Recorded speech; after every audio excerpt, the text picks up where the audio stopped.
Hello, I'm Noah Newman from West Hills Racket and Fitness Club. I'm one of the teaching pros here.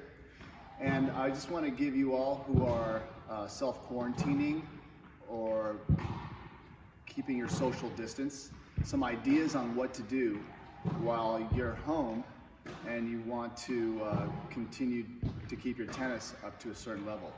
I think it is possible for you not to lose too much of your game in this period of time, and I want to give you a few ideas. The first one is watching tennis. I think watching tennis is very good for you. You can get a lot out of watching it. I think a great way to watch it is to go on Google Video or YouTube and download some extended match highlights, or you can even get full matches where they've edited out the commercials and the between point stuff so that in a short period of time, perhaps 15 minutes, you can almost watch a full match. A good example would be the 2016 Australian Open final between Nadal and Federer. It was a fantastic match. It had everything in it. You have a lefty with a two-handed backhand. You've got a righty with a one-handed backhand. You've got serving and volleying. You've got grinding. You've got all aspects of tennis. 2016 Australian Open final. I've seen renditions of it where they have the whole match in about 20-25 minutes.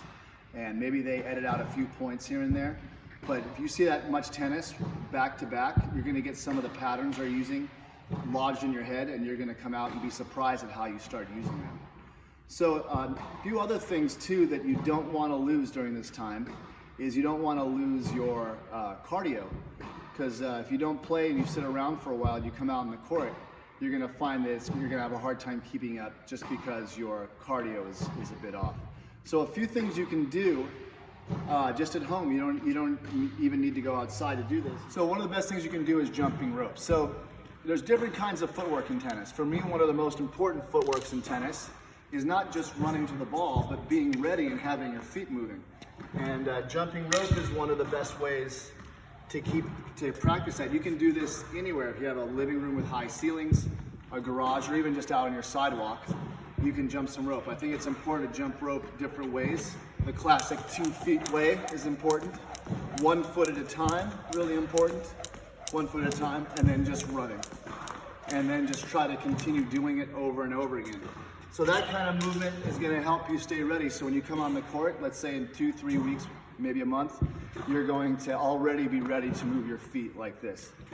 The other thing that I think is important is keeping your upper leg strong, and I'm sure some of the fitness people here will go into more detail on this, but doing some squats is going to be really important. Just keep the upper legs strong, because the upper legs are so important in tennis.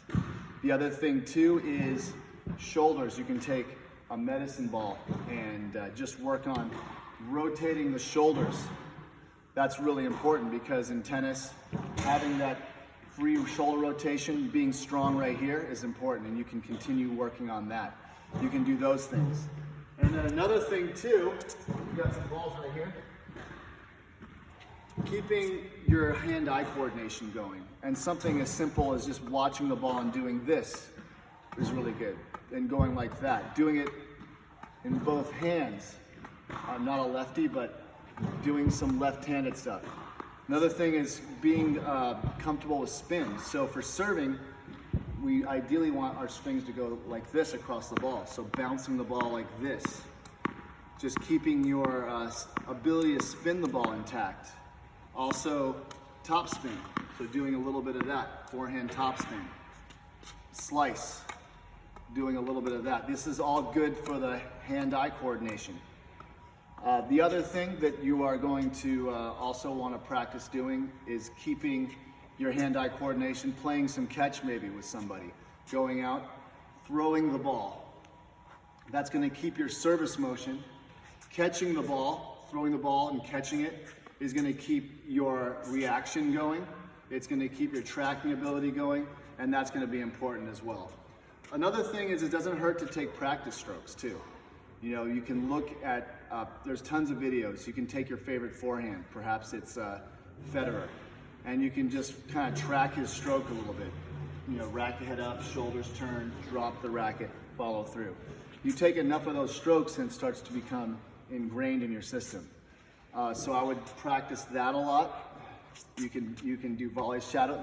You can do shadow strokes. You can mimic the movement. Turn, move, back to the middle. Stop. Turn, move, back to the middle. Stop. So those are some really simple things you can do.